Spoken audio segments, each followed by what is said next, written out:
This is a test of a LiFePo4 branded LGHG2 cell. According to the spec sheet, this cell can do a maximum of 20 amp continuous and shouldn't go above 75 degrees Celsius in temperature.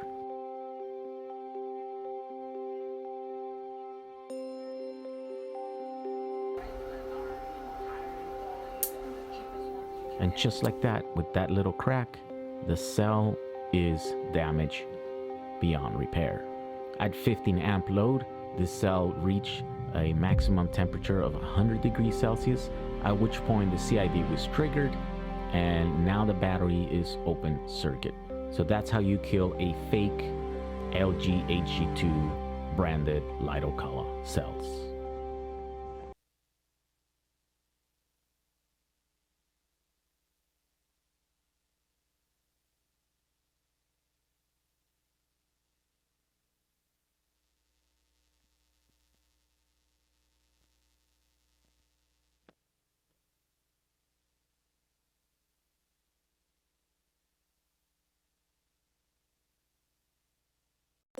This is a test of a LiFePo4 branded LGHG2 cell.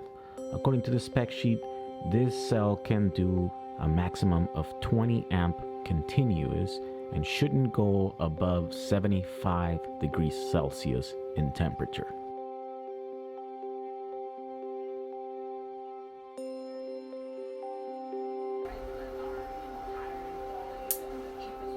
And just like that, with that little crack, the cell is damaged beyond repair. All right. Hopefully this will, yeah, I totally can see the sound now. It almost seems like it's overloading a little bit. Okay. Welcome to this live stream that we have here we try to do it every Monday night around 8. It's a little bit early today for two reasons. One, I think my connection's a little bit weak. It's really windy in California, which then brings me to the next thing. My allergies are super bad because of all the wind, and so I don't think I'm going to be able to stay here as long as I usually am. But, you know, we're here anyways, and we should have sound now, so we should be good. So how is everyone doing tonight? How is everyone doing? I played that little clip earlier just to show how some of the fake cells can't do high power output, right? This is the LiFePo4. Yeah, look at this. This is the LiFePo4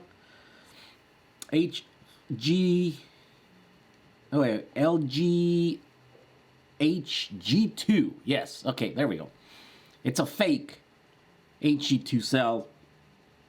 I put 20 amps or whatever and it just died on me. So that's the reason why I'm doing a test over there, and I'll put a video. Hopefully I can finish it tonight. Most of it is already shot or whatever, but yeah, essentially those cells that Tom is selling, which are linked on this video here, they can supposedly do 175 amps, which is crazy. I don't think I'll be able to load it up to that much here. I have a couple of heaters that can do about 3,000 watts at, right? What is 3,000 watts at 12 volts? I mean, that's quite a bit, right? But not quite 175 or, you know.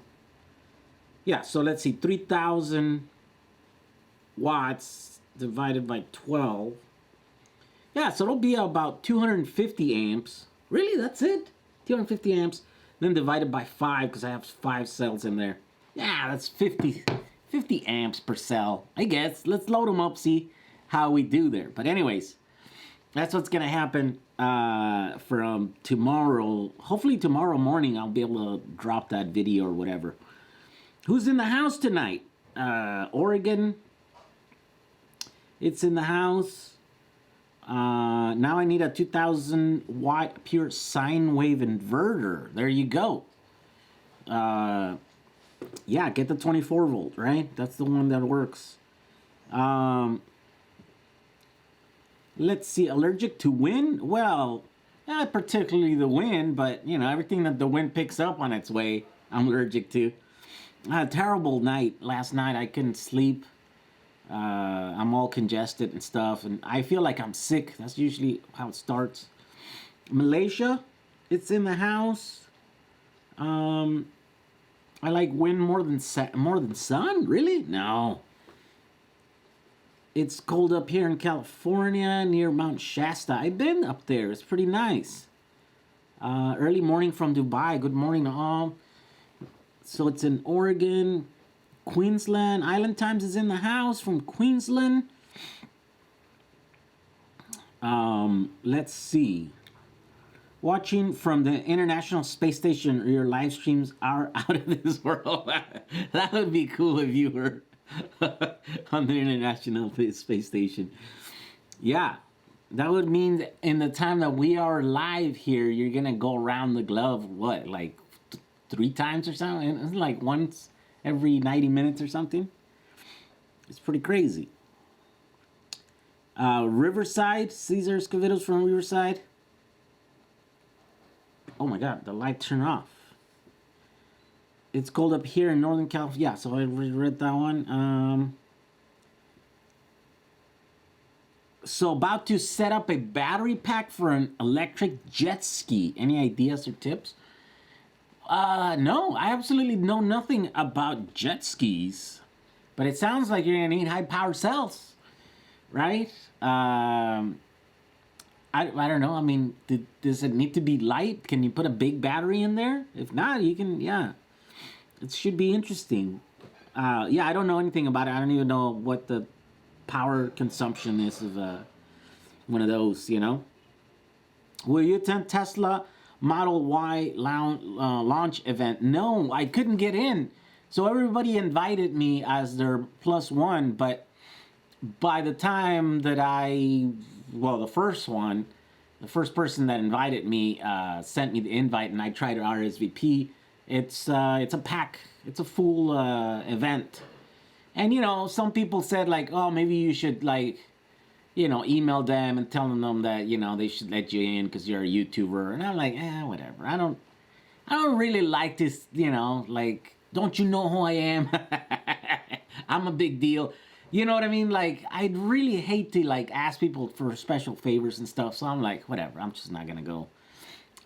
It would have been fine. It would have been cool to see because probably the truck is gonna be announced. The networking opportunities are great for me to go to these things because you know I get to meet a lot of cool people, a lot of content creators, a lot of YouTubers that are doing this stuff. Last time I got to meet Elon and who else was there? There was a bunch of like people, right, that I could have, you know, met had I been more aggressive or whatever. But yeah, I don't think it's gonna work. You know, I guess I'm gonna have to wait till I'm properly invited, until I can get a car or you know whatever. Next event, maybe I'll get invited sooner and I can get in without having to beg them to let me in because I'm kind of a big deal kind of thing, you know, like, so anyways, yeah, that's what's happening. Let's see. How do you have off-grid internet? You probably could, right? When we were down in Baja, they have satellites. I mean, it's kind of weird. It's like, it's real laggy because it's like, it takes, you know, your requests take a long time. And so, yeah, it's pretty crazy. I was in San Diego 25 years on the coast and only had problems when the damn Santa Anas were blowing across the desert towards San Diego. Yeah. Yep. I'm going to have to take some allergy medicine because I have to be in good shape by, well, not Thursday, Friday, Saturday, and Sunday, right? Those are those big days that we have the NASCAR event here where I run around all day shooting stuff. So I gotta be good because those days are particularly just hectic, and it's all day, and we're running around, and you know, yeah, this is pretty crazy.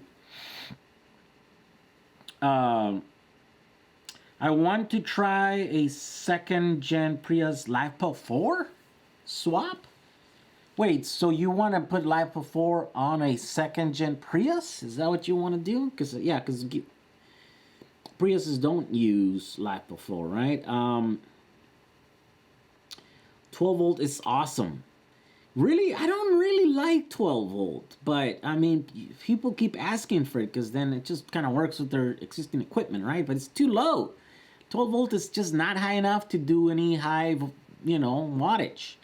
About 3,000 watts, I think it's probably about the max, right? That you'll see inverters and stuff. I mean, that's like, yeah, it's 200, almost 300 amps. Yeah, that's too much. Just bought 800 cells from Michael. Ooh, Michael what? Michael Bream? Did you get the EV West Panasonic cells? Yeah, those should be. I have no update, so I don't know how well they're selling or not. Usually I would know if we were doing good or not, or people were moving them. But right now I'm kind of in the dark. I don't know what's going on. I need help. And while AC to grid converter, here's the video. Oh, yeah, we won't be able to watch video here. I'll add 42 more pouch cells later. Yeah, so Kevin, I'm actually getting ready to do that now. Finally nail down the circuit. So after I do this one video, then I'm gonna jump into that other video where I'm gonna add the auxiliary pack, the outside pack, to my solar generator, and should be pretty good. Hopefully. I mean, it's pretty simple, right? It's just there's a couple of like little things that you have to do, like putting that circuit breaker in between so you don't melt stuff. I think you could make a truck that can tow if you keep the gearbox, or if you have a manual gearbox. Yeah, definitely you could do that. Satellite internet blows, yeah, pretty much. Let's see here.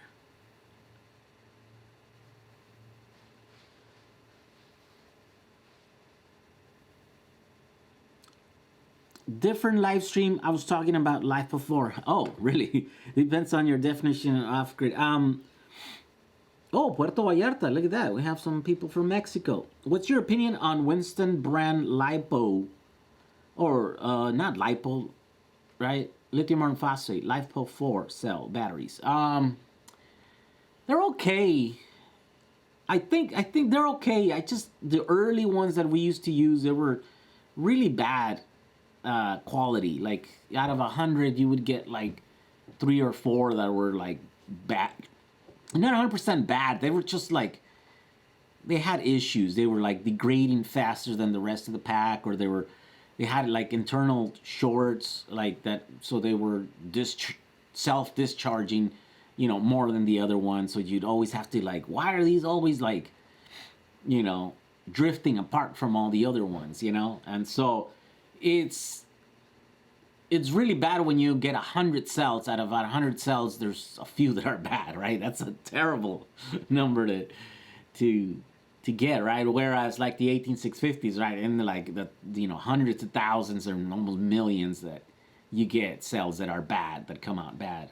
Yeah, 18650s are so much better than those. But yeah, you can use them if you can find a set that is well matched, and you use them. Yeah, they'll last for a long time. If you don't beat them, if you don't, abuse them or whatever, they'll just give you cycle after cycle after cycle. So they'll be there year after year.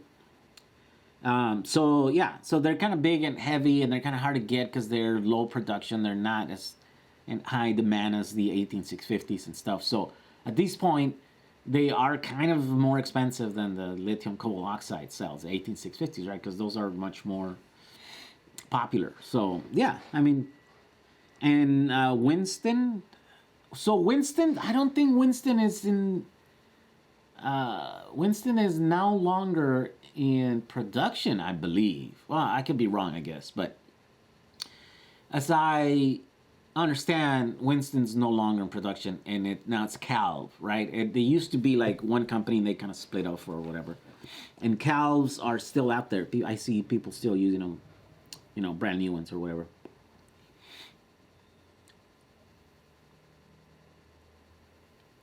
From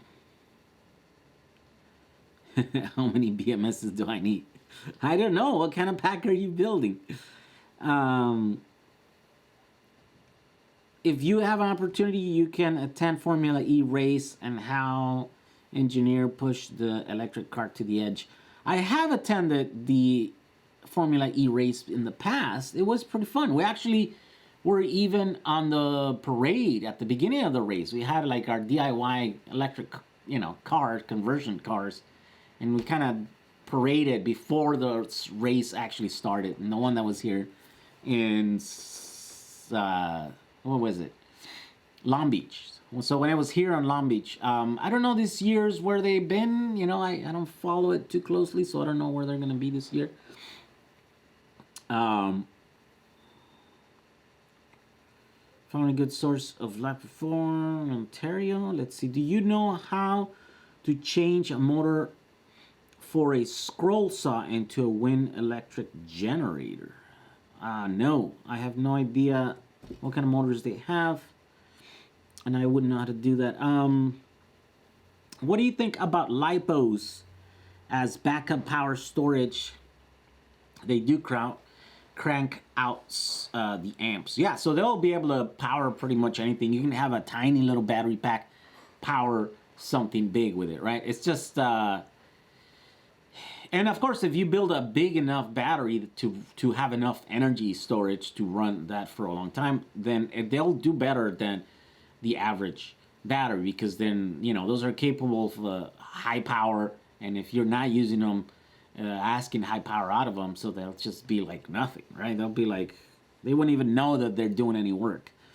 I don't know how they do in like cycle life. I don't know how they do in like shelf life. I think LiPo batteries in general don't hold well to longevity. They're not designed for that. They're designed for high output power. Now, of course, there are pouch cells, right? Like these guys that are not, just like, I don't know if these are LiPo, right? These are considered LiPos. These are just pouch. Well, this is the other chemistry. I don't even know. I'll have to look at the chemistry on those to be able to tell you. But I think these are made to perform similarly as the regular LiPos that you get in the RC, which is bigger, but they have longer shelf life and longer cycle life on these. But I have to look at the spec sheets to know for sure how good those will perform there. Let's see. Thank you for responding. I am actually interested in the best setup for 20 amp hours at 48 volts for an electric bike project utilizing an agony motor. I need 1000 watt continuous. Well, so you need 1000 watt continuous, and you're trying to get that off of a 20 amp hour battery at 48. Okay, so let's do the math here. Right, let's say that 20 amp hours, times 48. Yeah, so 1C, so that's 960, so you're almost at 1C. Yeah, I mean, almost any cell can do that. At 1000 watts, so that's only about 1 hour worth of runtime, right? I hope you know that. But yeah, 20 amp hour, it's going to be about 20 amps continuous. That's essentially what you're saying. At 48 volts, about 20 amp continuous. Yeah, this shouldn't be too hard. Let's see. If one could 18650, why would anyone use LiPo? Yeah, I mean, I guess the only reason why you would want to use one cell over actually any cell other than 18650s would be because you have them, because they're special, because they're cheap, available, or whatever, right? And so yeah, I'm we got to find ways to use all these cells that are here. That just there's warehouses. Tom has a warehouse full of them. I know at this point now I know of several people that have warehouses full of batteries, and you got to find uses for them, right? It's like, what do we do? Do we throw them away? They're still good. It's like, no, let's figure it out. So that's a lot of the questions. Like, why would you push these batteries instead of 18650s? And it's always like, well, because they're available, because they are cheaper, because you can get a better deal out of them, because they're easier to maybe assemble them, because all kinds of different things. I want to build a battery pack, a backpack battery for my power tools, so I only need one pack to last all day. Testing cells takes so long. Yeah. I mean, you don't need that big of a pack, right? Well, it depends. I mean, how big of power tools you're using, and are you really using them all day?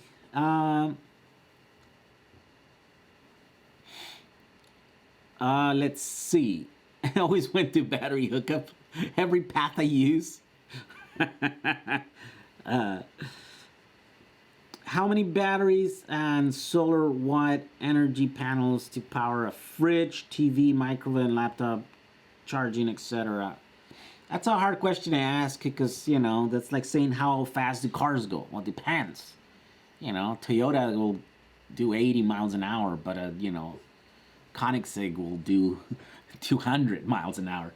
It's just everything's different. You gotta measure. You gotta get the right. You gotta get the actual equipment that you're trying to power. Look at the spec sheets. Look at how much energy consumption, and then even then, it's always kind of gonna be like a range. It could use this or that. A refrigerator won't use very much energy if you just like a fridge, for example. You put some meat in there, and then once it's like frozen, it stays there. It's frozen. It'll run for almost like no energy, right?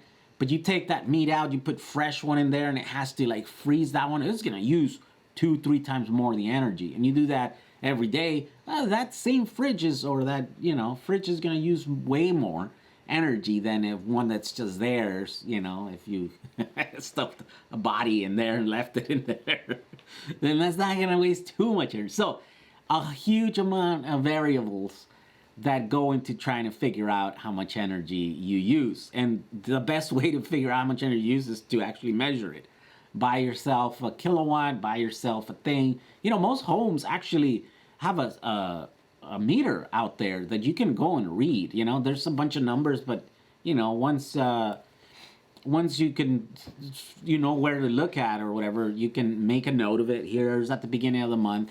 Then you go at the end of the month and then you measure or you see the difference, in the numbers, and those should be your kilowatt hours. And so now you would know how much energy. So you wouldn't even have to buy anything. You could just do that. And then you can break that, in the average as how many days in the month. And then, and if like you have, you did certain things that were different for half a month, and then you kind of have to account for those, right? But for the most part, people are, creatures of habit, so you'll be able to figure out and average out like in daily usage and stuff. The other thing is that usually your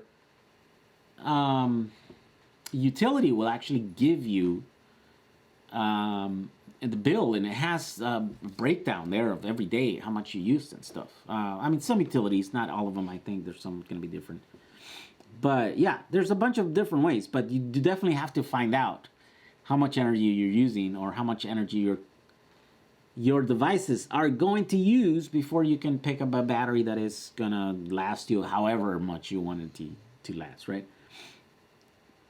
How are these for cycling? Any recommendations for charge, discharge, depth, and rate? I wonder which ones you're talking about.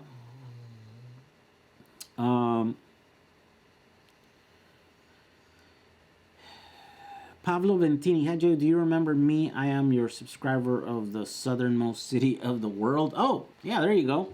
You're from Chile, right? Yeah, I remember you. I'm going to build a DIY 24 watt 7 kilowatt wall, just like you did at EV West. And I don't know how many BMS boards which contain the 3 BMS on each card. Oh, I mean, well, that box there has okay, so each one of these board will handle about 40 amps continuous, right? I mean, it'll do 60 according to the things, but they run kind of hot when you're running them at peak. You don't want to run stuff at peak. So continuous, I say they'll do 40. So, 10 boards will give you 40 amps continuously, right? Again, that's peak, so you probably want to do less than that. So maybe every 15 boards, you want to use one of those BMS boards, right? So for every 15, and I think if you look in that box, I think that's how much it came out to be. I have 4 of those boards in there for 37 on each side. So it's almost 40. Yeah, so it's actually, yeah, so it's a little bit less than 20. It's like 18 boards per BMS board, right? That's how I worked that out on that specific one. I am building that same box here. I actually am building 4 of them here. And it's taking me a long time. I'm waiting for parts. And then like, I got a big batch of parts and stuff, and then you got like a bunch of orders. You guys order a bunch of stuff, so I had to like, okay, package it up, send it out. And then I'm like, oh, now I don't have parts to make my thing. And I'm like, okay, whatever. It's not like I don't have projects, right? I have this other project, the other project. So I kind of sent out all the parts that I was putting aside. And I've doubled the order for this next batch, so then I'll be able to get my batch, my stuff, so that I can build my batteries in here. And then I'll be able to test that, put it through spaces, and see how well it does with the thing. It just takes a long time. Like, you can check the individual board, right? But then you gotta put an assembly, and then you check the assembly to see how it works together, and then you put the BMS on there, and then make a bigger thing, and then you put it in that box. Then you gotta check that whole box and see how it does. So every step in the design that goes after, you gotta check it. And I'm not really doing it for myself. I'm doing it for the bigger scope. So it just takes me a long time, and I'm doing a bunch of projects. So it's a slow process, unfortunately. You guys can do this a lot quicker than me. Like, you can buy all this stuff, put it together, then connect it and run it, and you're like, what? Here we go. But yeah, that's what I recommend. Anywhere between 10 and 20 boards. 10 boards, you're gonna be running those boards hard. If you're asking, like 40 or 50 amps off of them, you might be blowing some fuses on those boards. So probably the higher boards, they're probably better. Although now then you run into the risk of running higher on the BMS boards. Yeah, you just gotta make sure not to go above 40 amps per one of those boards continuously, because then everything starts running really hot. At least that's what my tests have done here in the bench in the smaller setups. And I hope that makes sense for everyone else. I'm sure a lot of you guys don't know what I'm talking about, but it's for that last video where I show that that box that we screwed on the wall at EV West and stuff.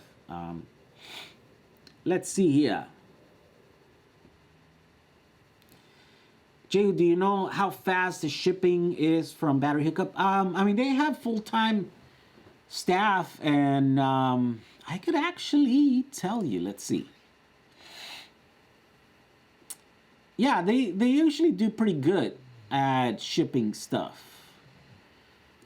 Let's see. Well, at least, this is not all, because I know they sell through eBay and stuff, but at least on the website, look at that. Everything is fulfilled. On the website, every single thing is fulfilled. Other than stuff that was placed today at 7:37 p.m. So anything that was placed it's an hour ago. So everything like from an hour before that, everything's fulfilled. So yeah, they shipped everything that was ordered yesterday I guess there's not too many orders this morning.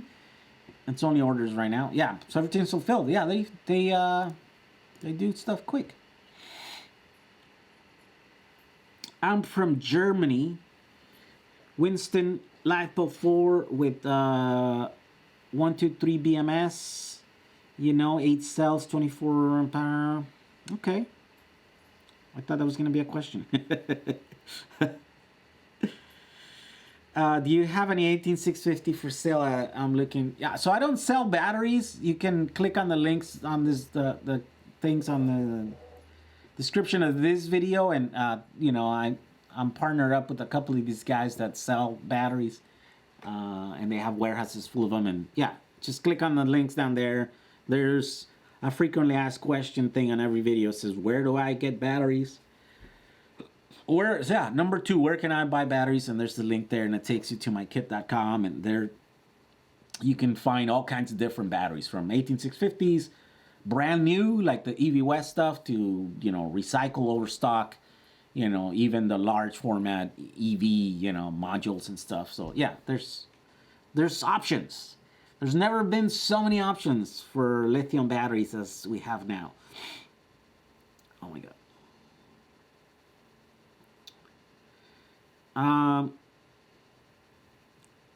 Jehu, I was asking about Edison batteries because when the apocalypse happens, our instance is going to go bad eventually. I would be smart to have maintainable batteries, don't you think?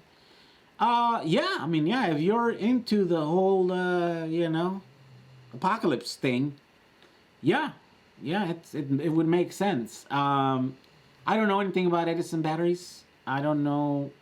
Yeah, I like 18650s because they're awesome batteries, because you can use them for anything, right? You can use them in electric cars, you can use them for storage, you can use them for our little power packs, you can use them. So they're kind of on the cutting edge right now, and so that's why I like them, right? So Edison batteries, I can't use them for anything other than, you know, maybe storage, right? And so I'm not really like a storage guy. I'm not a prepper. I'm not a thing. You know, I got into this because I needed batteries for my electric car, my DIY electric car.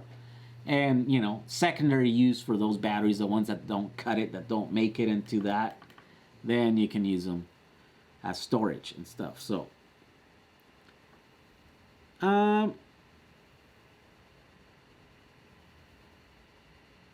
when putting back together, do you need to have match milliamp hours, or does that really matter? Yeah, you have to have match groups of cells. So anything that is in series has to be matched. So let's say you have 2 cells, right? And they're gonna be in series. So that means the energy is gonna be pushed from one cell to the other one, and then, you know, they in conjunction, right? So whether they're single cell like this or multi-cell groups, 2, 3 cells in parallel, they all have to, the groups of cells have to match the next group of cells that they're in series with, because then, you know, they're doing, it's like trying to put, it's like, imagine trying to push something heavy, a car. A car doesn't make sense. Something else. Let me see. What other example can I use? Yeah, it's like trying to push something, right, that can push the different rates from either side, and you have 3 people over here, and then you have 1 person over there, right? So the 3 people are going to be able to push more, and it's not going to be even. You guys are going to be able to push farther, quicker than the 1 person on the other side.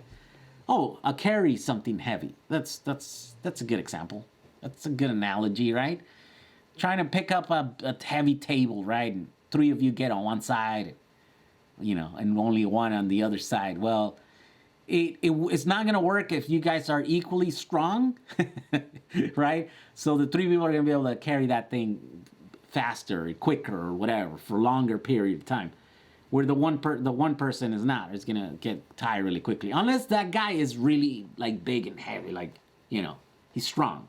Which that could happen. You could put 1 cell to, you know, in series with like 2 cells, right? If those 2 cells are together, they have the same strength as the 1 strong cell. So you could do that, but you'd have to measure it, and you have to know, first capacity, right? So that the one doesn't run out of energy before the other one, before the other group. So if those two cells are half the capacity of the one, then that'll work. But then also internal resistance, right? Which is the ability of the cell to push power out. So if both of those cells are half as powerful as the one, then you're okay, because electrically and performance wise it's the same thing. Whether it's one or two cells, it doesn't matter. It's just the electrons flowing through the thing. That's all that matters. So yeah, when you're talking about that, when you have multi-cell groups of cells, they got to match. Because if they don't, then you're going to start drifting apart. You're going to start some that are going to be working harder than other ones that are also going to drift. And you get onto all these problems needing a BMS. Now, the reason why BMSs are needed is because it's really hard to get these really closely matched groups of cells. Even when you start with a pack full of brand new cells, right? It's hard. There's going to be, differences, because no two cells are made alike, exactly alike. And as they age, then they start aging slightly different too. So, and then like pack design also makes an impact on it. Like, usually if the pack is designed poorly, then the cells at the end of the strings might be getting the brunt of the, of the stress. And so those cells are going to, they're going to age faster maybe than the other groups of cells that are not at the very edge of the module, for example. So, if that's happening, then those cells are going to start drifting, later in life as they wear out and stuff. And so that's where the BMS comes in. That's why, even though car manufacturers, even though they're using brand new cells that are batched, that are alike, then they put a system to manage that in there, because they know there's going to be things that are going to, variables that are going to take effect and change that. So that's why that happens. Yes, I'm not seeing enough thumbs up, people. Show the guy some love. Where is the love, man? 232 people. Only 28 likes. Come on. Oh, but I got my one dislike. Got my haters. Those guys are pretty good. They're a dedicated bunch.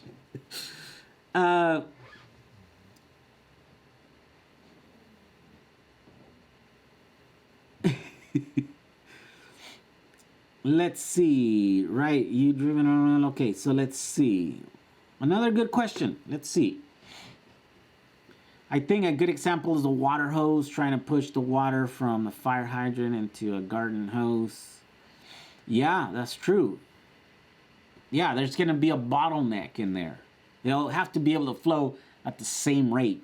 Now, the crazy thing is, I probably mentioned this before, if you really start thinking about it, it's electrons, right? Electrons are part of like what makes it's actual matter. It's like actually physical, like it's a mechanical thing that, so they gotta go through through those conductors and to the cells. I mean, cells are just conductors, I guess, that have a tendency to push electrons by, right? That want to push electrons by. So yeah. Can you link to schematic files of your boards? I haven't made them. I will make some. It's just they're such simple devices that I haven't made the schematic. Yeah, there's no there's no electronics in it. There's only pathways, so it's just cables, and it's 7 cells in series, and that's it. It's just 7 cells connected, in series, and then the 2 that go out. And then each one's, each connection between the cells, then those also go out into these, the connector here, the balance traces things here. So there's really nothing like. It's super easy to understand. I mean, I guess if you haven't looked into it, you should watch that video. Yeah, I mean, it's kind of dumb to be asking her schematic because it's so simple. Like, literally, it's about the most simple circuit that you can get. It's like, draw 7 cells back to back, right?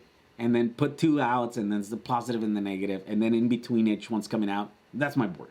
That's the schematic. There's no fancy, there's no trickery there. There's like nothing. Yeah, there's nothing in there. It's pretty simple. Hi Jay, which do you recommend?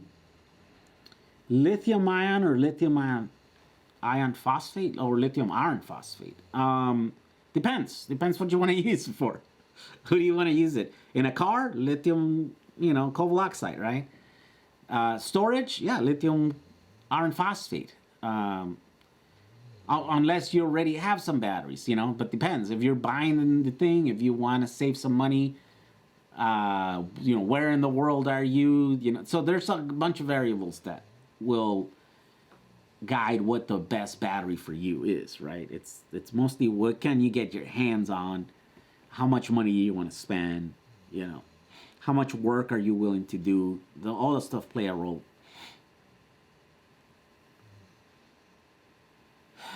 Now work for a heavy equipment with access to serious Trojan batteries. Are cores worth the trouble?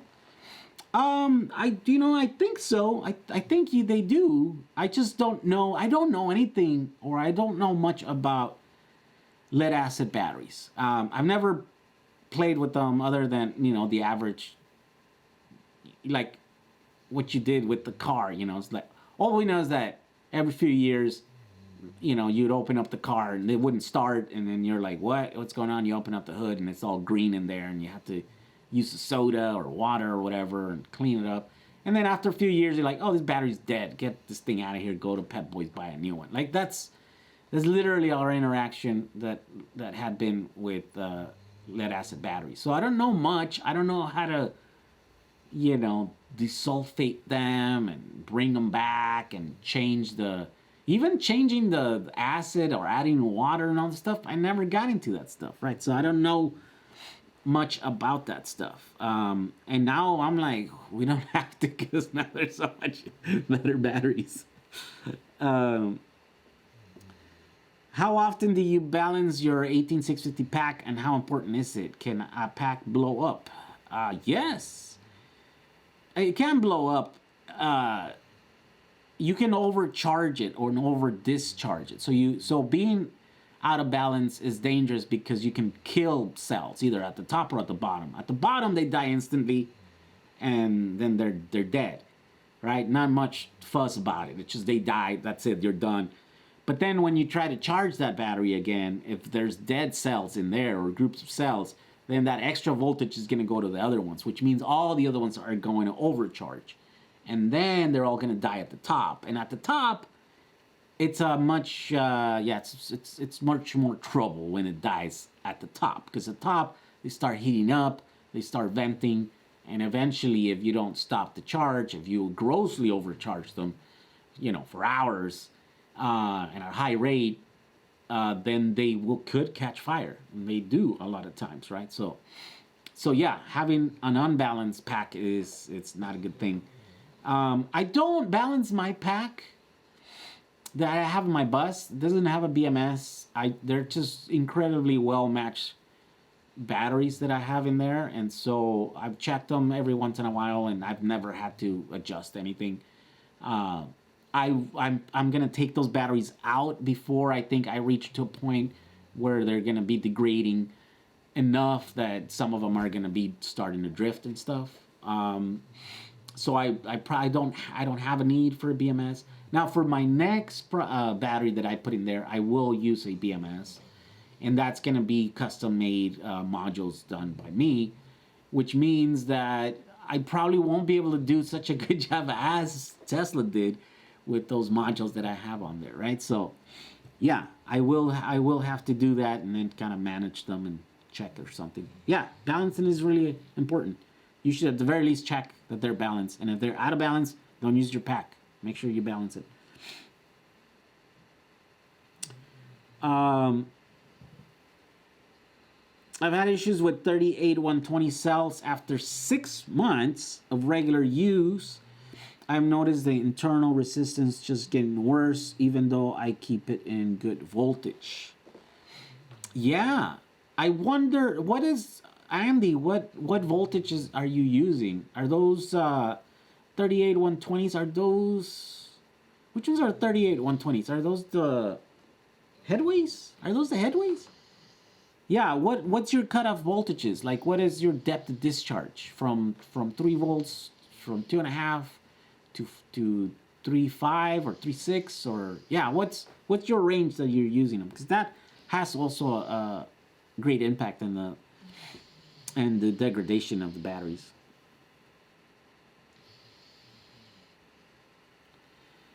Best lithium car battery replacement option, does it exist for under 500 or at all? I don't know. I don't know. I don't even know if there is a thing. I know there are 12 volt, lithium iron phosphate batteries. But I don't know if there are a direct replacement for a car battery. I haven't really looked into it. Again, those are really expensive, so I've never looked into them because they're kind of like, okay, that's what the rich people do. We're over here scrounging, breaking packs, to save batteries. So yeah, it just depends. Yeah, I think there's other people that are much more able to tell. They have much more experience seeing what's available there. My expertise is really like in salvaging cells at this point, right? Overstock, recycle batteries. Like that's where all my research has been. And I mean, now that we're doing this PCB thing, so this works obviously much better with brand new cells, so that's why the EV West cells are going to work great here. But I think eventually, we're going to start looking into, there's people that are putting used cells in here, and you got to test them and then match them and then put them in there, or else it's not going to work. It's going to be kind of a hard thing to manage. How do you install and connect the 3 BMSs to the BMS board? Also the 10 PCB boards with the 18650 installed. Well, I am going to make a step-by-step video that has that, but it's pretty self-explanatory. There's not there's not a lot of ways you can do this wrong. Everything's kind of marked there. Like, I think you're the wrong person if you can't figure it out at this point, right? Like, it's too early on for me to have the step-by-step explanations, right? And so I think people that are buying that right now should be the people that can figure it out without a set of instructions, because it's really simple, right? It's really easy. And I think, I don't know, maybe my maybe my promotion is getting ahead of me or whatever, and you guys that need those instructions are starting to buy that. But I'm trying. So those videos I haven't done like great, right? There's like, I don't know, they have a few thousand views, 30,000 views or whatever. Actually, the other one has a couple 100,000. And maybe that's where some of these sales are coming in. But for the most part, everybody that is buying them, they can figure it out. They've watched the videos. There's a video where I'd show basically, it's an early version of that board, but it's pretty much the same thing. And then the other thing about it that is hard is that we put a lot of options in here for a lot of different ways that you can build this board. You can put the holders on this side. You can put them on this side. You can put the connectors on this side, on that side. You can connect the plus and the minus on the front by putting a fuse right here, or you can do the positive here and the negative back here. There's a lot of flexibility in this board, right? And so it's kind of hard to get the instructions. And then I'm not ready also, right? Because I'm doing a lot of testing and stuff. So these are still kind of experimental. So that's why I don't have those instructions. I haven't had time to build those, because I'm still figuring out what's going to be the system that I am going to push. I won't be able to push like every single option in this thing, right? Because there's like There's literally hundreds of ways you can do them at this point, with different combination of components and stuff. But I'm going to pick one way to do it, and that's the video that I'm going to release, and those are the instructions that I'm going to release, so that, you know, it doesn't become so hard that I can't handle it, you know, that I can't basically explain every single way that you can do it. You can use this type of holder with this type of connector, or this other type of holder with this other type of connector, for a small box, you know. Yeah, so there's just there's so many variables, so it's getting kind of hard.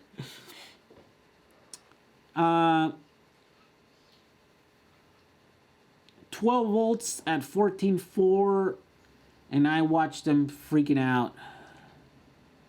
Really? If you can't figure it out, don't play with electricity.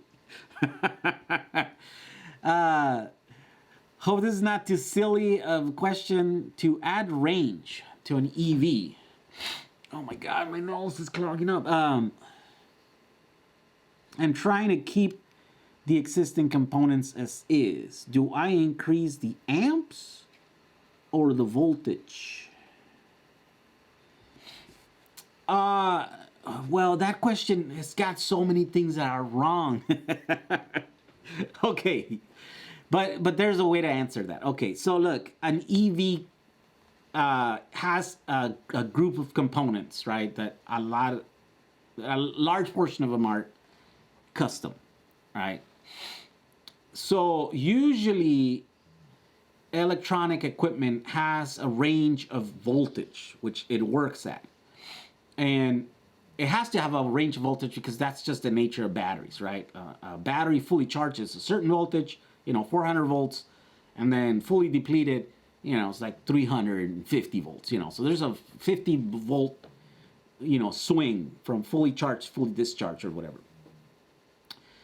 So that car, whatever car that you have, whatever system, is designed to work within those ranges. And very specifically with those ranges, because, if you overcharge a battery, then that's going to be a problem. So if it detects a higher voltage, it's not going to want to work. It's going to have safety things to prevent you from operating outside of that voltage range, on the top or on the bottom, right? And so you can't really change the voltage, like you're saying, yeah? So that means that you're left with trying to change the amps. But I mean, what is the amps?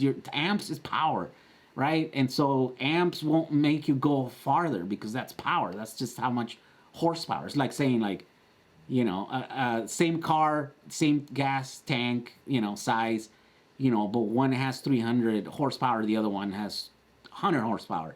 Which one's gonna get you farther? Well, I mean, I guess there is, maybe the 100 horsepower will get you farther, but not by much, right? Maybe it's just because with 100 horsepower, you won't be able to waste so much by doing donuts or something, because if you have the extra 200 horsepower, you're gonna want to use it, right? And be wasteful and be inefficient or whatever.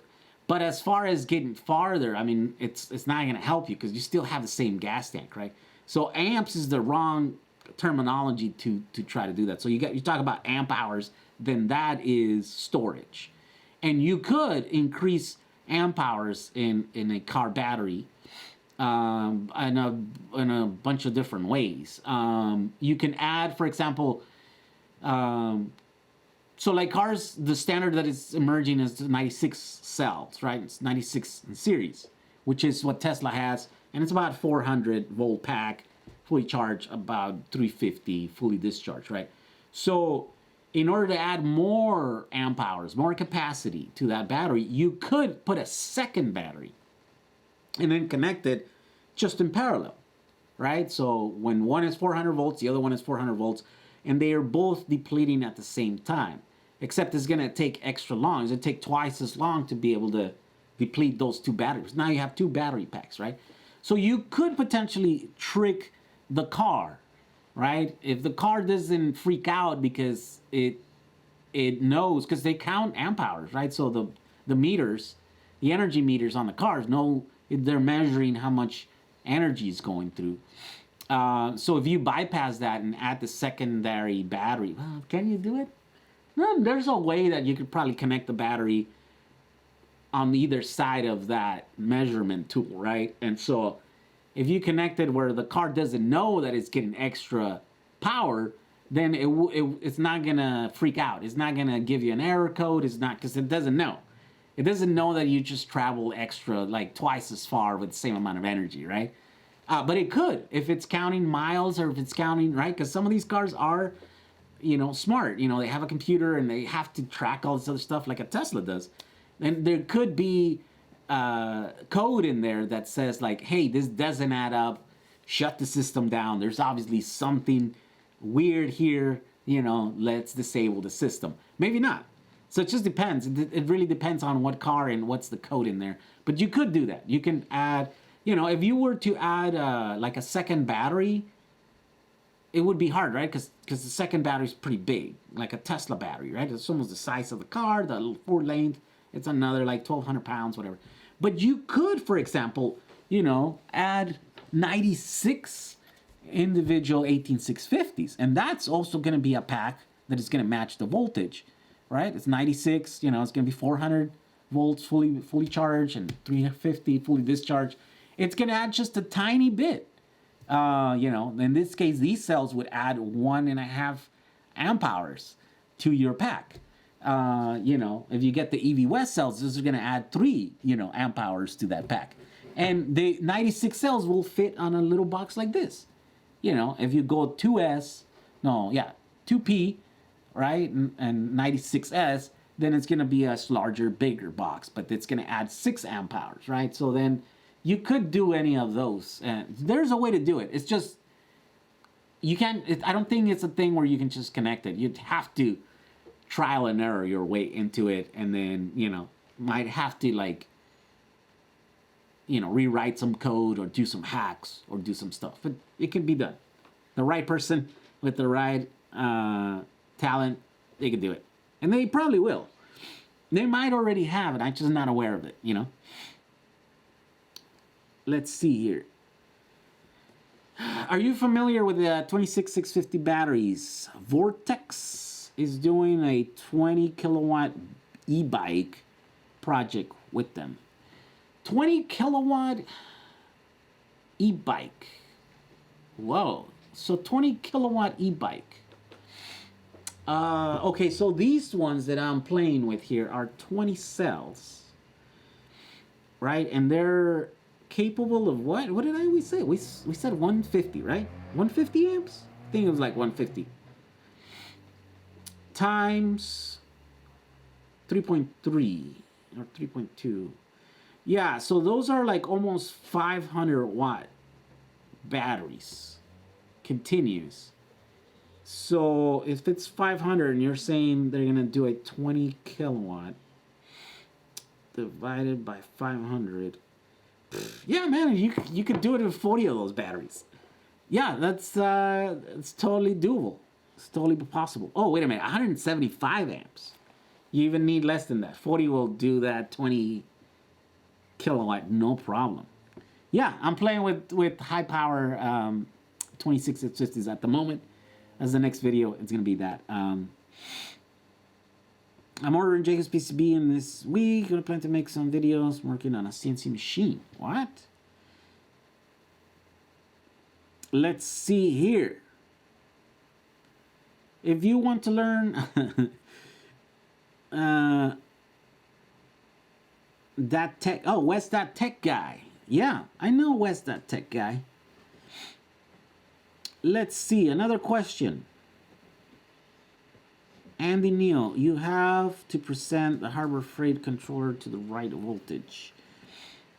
Jehu, what BMS would you recommend for the pouch cells in your better than Kodiak? Oh, I have a video in there. I'm actually using the same. Well, actually, it's a bit underpowered, but because those cells are kind of scary, they can do 200 amps. Then I have a video. Look at the one video where I make those packs. Let's see if I can put a link here. It's basically the same one that I'm using for the other system, for a PCB base one. Yeah, this one that's a month old, this video.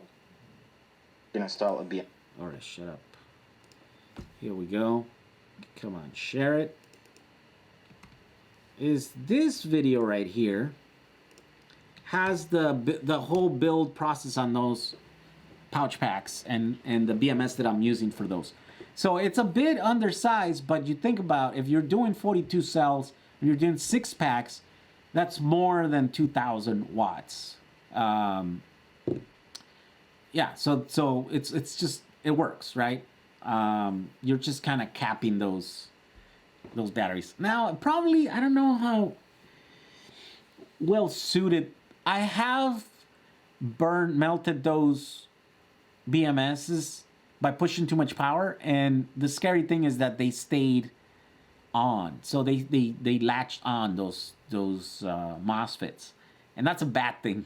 If you want them to burn, like if you have a BMS that burns, preferably it should burn, you know, and disconnect, you know, with the MOSFETs turned off, right? But this one didn't, so that's kind of scary, because then if it burns, you need to know about it, and, you know, it's just connected directly, or, you know, yeah, that could cause some problems or whatever, but you'd have to push way too much power in there. Well, what was I doing? Yeah, I was doing like 30 amps through a single one of those BMS that are rated at 20 amps, right? So I was, you know, over-speccing it to see where it would melt, and eventually melted around 30. Oh my God, it's getting hard for me to talk because my nose is like closing up. It's crazy. I'm starting to get like a headache, so I think we're gonna call it quits here, guys. Yeah, it's becoming hard to talk.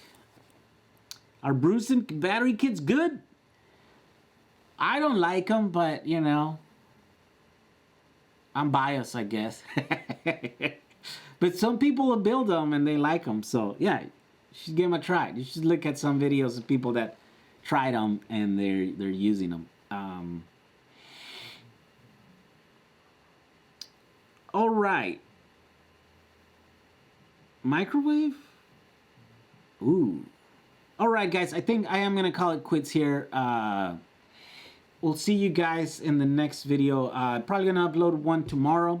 Like I said, I'm ready to do that test. I'm actually going to load those 20 cells right now with, well, I don't know, however much I can load them up. I have a 3,000 or 2,000 continuous 4,000 peak inverter right there that I just connected. And I'm going to, I don't know, let's see if I can melt some stuff. Let's see if I can blow some BMSs or melt some cables or solder. Something's going to happen. Most likely it's just going to work. And then it's going to be boring. But if anything, then you should be able to see those cells, you know, at least giving 50 amps or whatever per cell. All right. So thank you for, you know, spending some time with me. Thank you for doing these live chats. Thank you for all my supporters.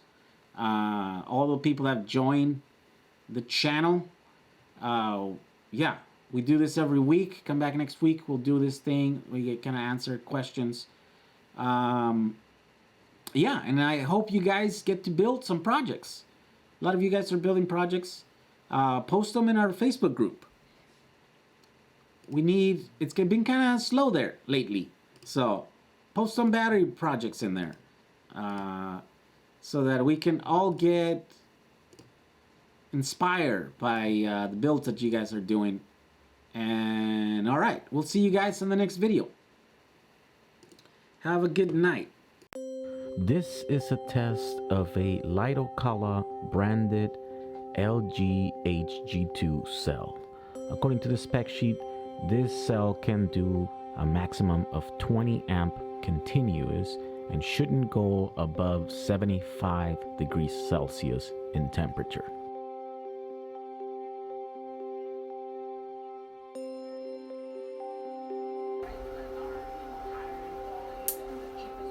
And just like that, with that little crack, the cell is damaged beyond repair. At 15 amp load, the cell reached a maximum temperature of 100 degrees Celsius, at which point the CID was triggered, and now the battery is open circuit. So that's how you kill a fake LG HG2 branded Lidocala cells.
Some 100 kilometers south of the border, there exists a place.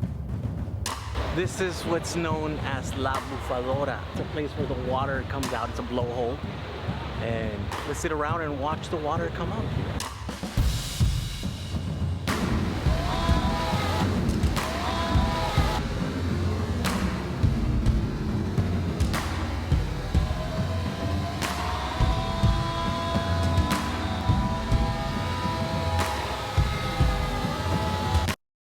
I think I'm gonna get wet.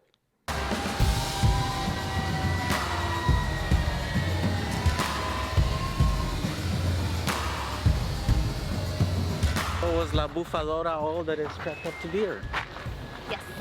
were you impressed? I was splashed. Watch it, that big splash. Yeah, I was like 7 years old last time. Look, I'm allergic to birds. You ever wonder what people think about our electric conversions? See the reactions on this 70s Porsche 911.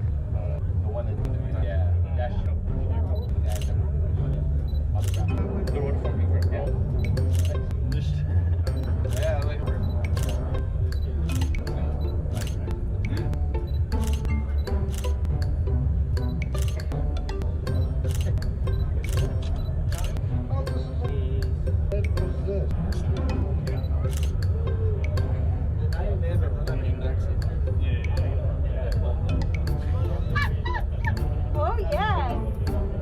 Oh, yes. Oh, yes. Fuck yes.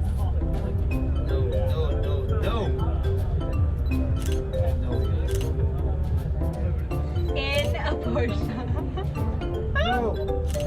Fuck yes.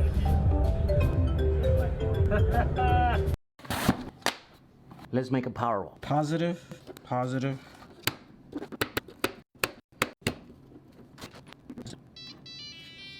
Well, they're not super even, but they're okay.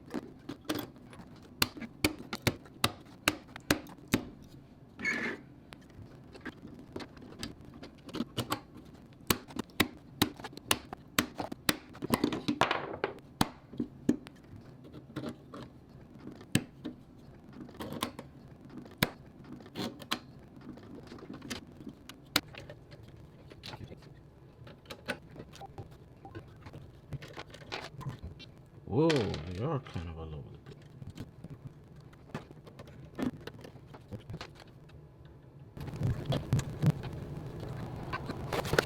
And just like that, we assembled a 1 kilowatt hour battery pack, 24 volts, ready to be used. Today I'm gonna show you how to build this electric skateboard.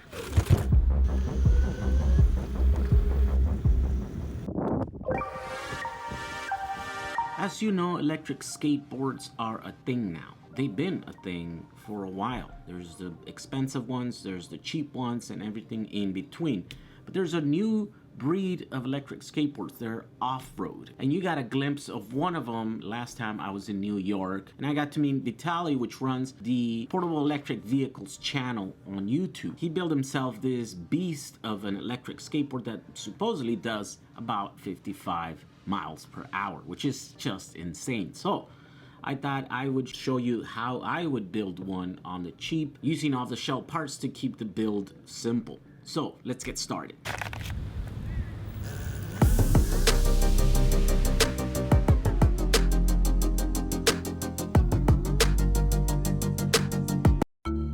So around 2010, we started seeing the Tesla Roadster hype.